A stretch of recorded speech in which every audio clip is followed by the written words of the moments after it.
So we're spending tonight at an Airbnb. It's called Kula Treat. It's halfway up the mountain to Haleakala. The reason we did it is tomorrow morning we're going to go see the sunrise at Haleakala. The sunrise at Haleakala is something you really should do at least once when you're on Maui.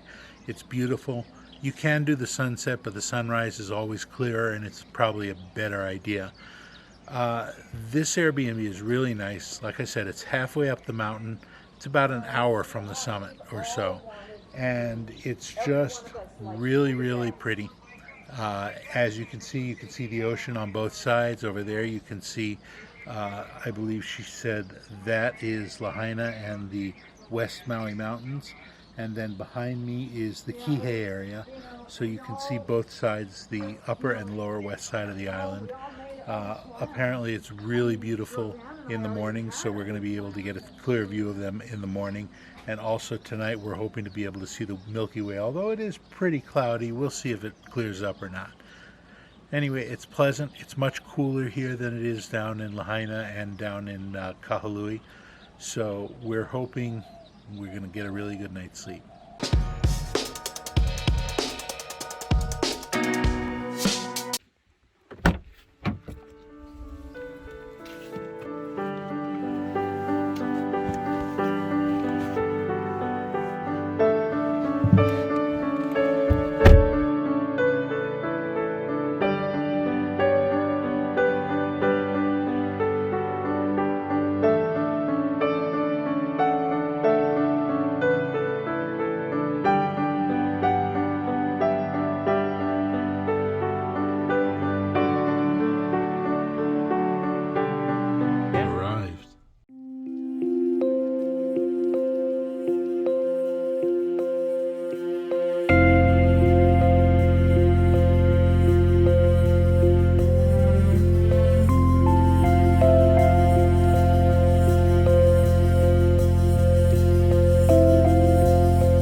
Haleakala is Hawaiian. It means house of the sun.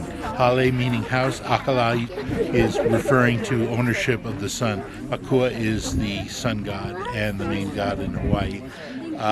You have to come up here at least once when you're in Maui. It is the most beautiful sight, and it is one thing you really shouldn't miss.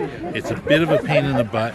You got to get here really early. It's an hour drive up the hill, and if you're driving from Lahaina, you're going to have to leave at 3 a.m. We stayed on the mountain at an Airbnb, so we didn't have to get up so early. We got up at about 4:30, and we're going to make it up here. It's going to be a beautiful sunrise. You can come up here for sunset, but if you come up for sunset, it can be really cloudy, it can be rainy. It's better to do it for sunrise. It's harder if you're not a morning person, but it's just worth it. Just do it once.